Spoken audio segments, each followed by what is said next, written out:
Hello বন্ধুরা, আজ আমি রান্না করব খাসির মাংসের পাতলা ঝোল, যেটা সবার প্রিয়। তো চলো দেখে নিই কীভাবে রান্নাটা হবে। তো প্রথমে মাংসটাকে ধুয়ে বেছে নিয়েছি, তার মধ্যে হলুদ আর লবণটাকে মিশিয়ে দিলাম, আর একটু কাঁচা তেল দিয়ে ভালো করে হাত দিয়ে মেখে নিলাম।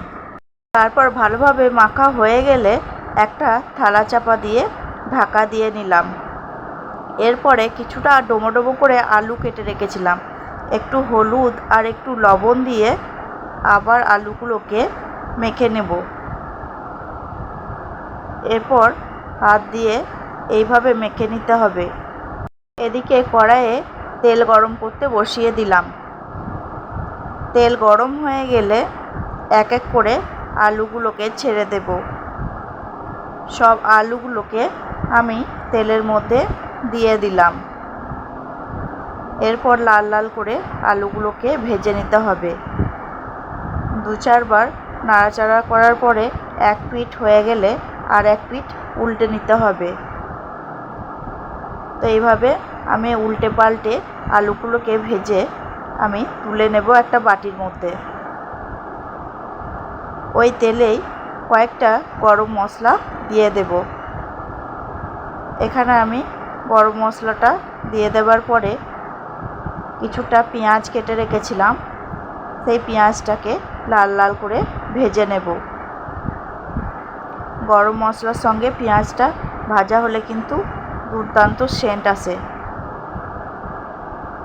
খুব সুন্দর সেন্ট বেরোয়। তো পেঁয়াজটা লাল লাল করে ভাজা হয়ে গেছে। এরপর 1 চামচ রসুন বাটা দিয়ে ভালো করে নাড়াচাড়া করে নিতে হবে। 2-4 বার নাড়াচাড়া করে নেওয়ার পরে আমি এখানে আদা বাটাটা দিয়ে দেব। এরপর আমি আদা বাটাটা দিয়ে দিলাম। আদা আর রসুন বাটাটাকে বেশ ভালো করে মিশিয়ে নিতে হবে। একটু ভাজা ভাজা হয়ে গেলেই আমি কয়েকটা গোটা রসুন ফেলে দেব। খাসির মাংসর সঙ্গে কয়েকটা গোটা রসুন ফেলে দিয়েই একবার দেখবেন কেমন টেস্ট হয়। কয়েকটা লঙ্কাকে আমি বেটে রেখেছিলাম, তো আমি লঙ্কা বাটাটাকে মশলার সঙ্গে মিশিয়ে দিলাম। ভালো করে নাড়াচাড়া করে নিতে হবে যাতে লঙ্কা বাটাটা মশলার সঙ্গে ভালোভাবে মিশে যায়।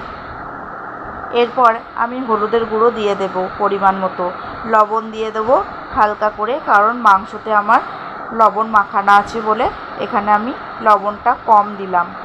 পরিমাণ মতো দিয়ে নিতে হবে, দিয়ে আবারও বেশ ভালো করে নাড়াচাড়া করে নিতে হবে। তো দেখে মনে হচ্ছে মশলার কালারটা খুবই সুন্দর আসবে। তো 1 ছিপ জল দিয়ে আবারও নাড়াচাড়া করে নিতে হবে। এরপর আমি 1 চামচ মতো জিরে গুঁড়ো দিয়ে ভালোভাবে মশলাটাকে দিয়ে মিশিয়ে নেব। আবারও ভালো করে নাড়াচাড়া করে নিতে হবে। মশলাটাকে এমনভাবে কষাতে হবে যাতে মশলা থেকে তেলটা ছেড়ে যায়। এরপর যে মাংসটাকে আমি মেখে রেখেছিলাম সেই মাংসটাকে দিয়ে ভালো করে নাড়াচাড়া করে নেব। বেশ কিছুক্ষণ নাড়াচাড়া করে নেওয়ার পরে আমি একটা ঢাকনা চাপা দিয়ে দেব। এখানে একটা ঢাকনাকে চাপা দিয়ে দিলাম। কিছুক্ষণ পরে আবারও ঢাকনাটা খুলে দেখব কেমন মাংসটা হয়েছে। তো এই মাংসটা থেকে একটু জল বেরিয়েছে। তো মাংসটার ওপরে যে আলুগুলো ভেজে রেখেছিলাম সেই আলুগুলো মাংসটার সঙ্গে মিশিয়ে দেব, দিয়ে আবারও ভালো করে নাড়াচাড়া করে নেব। এরপরে কিছুটা টক দই দিয়ে নেব। আমার বাড়িতে পাতা টক দইটাই এখানে আমি ব্যবহার করলাম। বাড়ির পাতা টক দই কিন্তু ভীষণ ভালো, মাংসতে টক দই দিলে কিন্তু খুবই ভালো লাগে। এরপর আবারও একটা ঢাকনা চাপা দিয়ে দিলাম।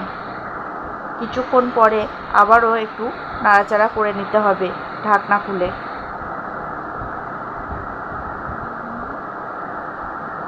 তো বেশ কিছুক্ষণ নাড়াচাড়া করার পরে আমি এখানে পরিমাণ মতো গরম জল দিয়ে নেব। একটু গরম জল করে রেখেছিলাম, সেই গরম জলটাকেই আমি এখানে ব্যবহার করলাম। অনেকেই খাসির মাংস প্রেসার কুকার ব্যবহার করে, কিন্তু আমি এখানে প্রেসার কুকার ব্যবহার করব না। এরপরে ঢাকনা চাপা দিয়ে কম আঁচে আমি রেখে দেব। মোটামুটি 40 মিনিট মতো রেখে দেব। তো বেশ কিছুক্ষণ ধরে ফোটার পরে আমি দেখে নেব কেমন হয়েছে। তো আমার মাংসটা সিদ্ধ হয়ে গেছে। তো দেখে বোঝা যাচ্ছে যে মাংসটা সিদ্ধ হয়ে গেছে। আমি একটু তুলে দেখার চেষ্টা করব। ভীষণ গরম ছিল, তাই আমি দেখাতে পারলাম না। তো মাংসটা কিন্তু হয়ে গেছে আমার, এরপর নামিয়ে নেব। বন্ধুরা, আজকে খাসি মাংস রেসিপিটা কেমন লেগেছে অবশ্যই কিন্তু জানাতে ভুলো না।